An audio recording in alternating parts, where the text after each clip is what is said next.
দামোদরপুর বাজার দোকানদার 2, পাশাপাশি ইজি বাইক 1।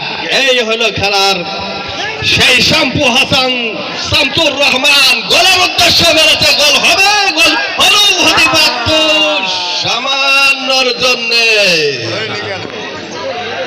গোল নামে সেই সোনার হরিণ শামসুর রহমান আবার ব্যক্তির মুখ তিনি পাইল, কিন্তু ভাগ্য তার পক্ষে নেই বলে তিনি এ যাত্রায় গোল হলো না। আজকের খেলা পরিচালনা করতেছে দামোদরপুরের সন্তান, এই মাঠটাকে হাড়ে হাড়ে সেরে সেই আব্দুর রহিম মাস্টার। কর্নাল করেছে কামরুল, তিনি করেছেন শৌকত, একজনকে কাটিয়ে নিয়ে বল দিয়েছিলেন,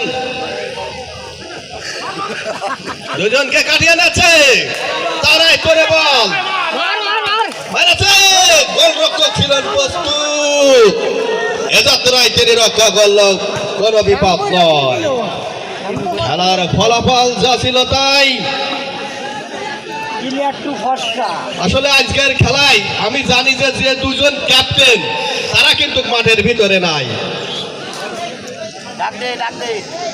একজন হলো দোকানদারের পক্ষে জামাল হোসেন, তিনি হলেন দোকানদারের ক্যাপ্টেন, আর ইজি বাইকের ক্যাপ্টেন হলেন মোহাম্মদ আজিম ইসলাম। তারা দুজনের কেউ মাঠে নেই। কামরুল আজকের এই খেলায় দামোদরপুর জাতীয় স্টেডিয়ামে আমার মনে হয় কম করে 10,000 দর্শকের সমাগম হয়েছে। কানাই কানাই দর্শক সমাগম, তারা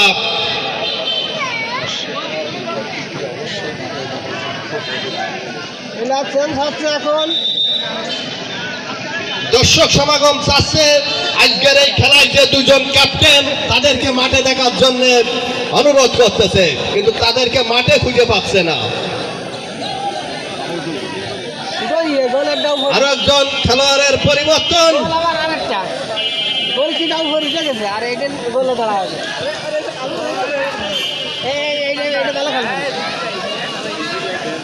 আক্রমণে ইজি বাইক সেই শামসুর রহমান বল কাটিয়ে নিয়েছে, একজন দুজনকে কাটিয়ে নিয়ে বাঘের মতো কপ্তন মেরে তিনি আসতেছে।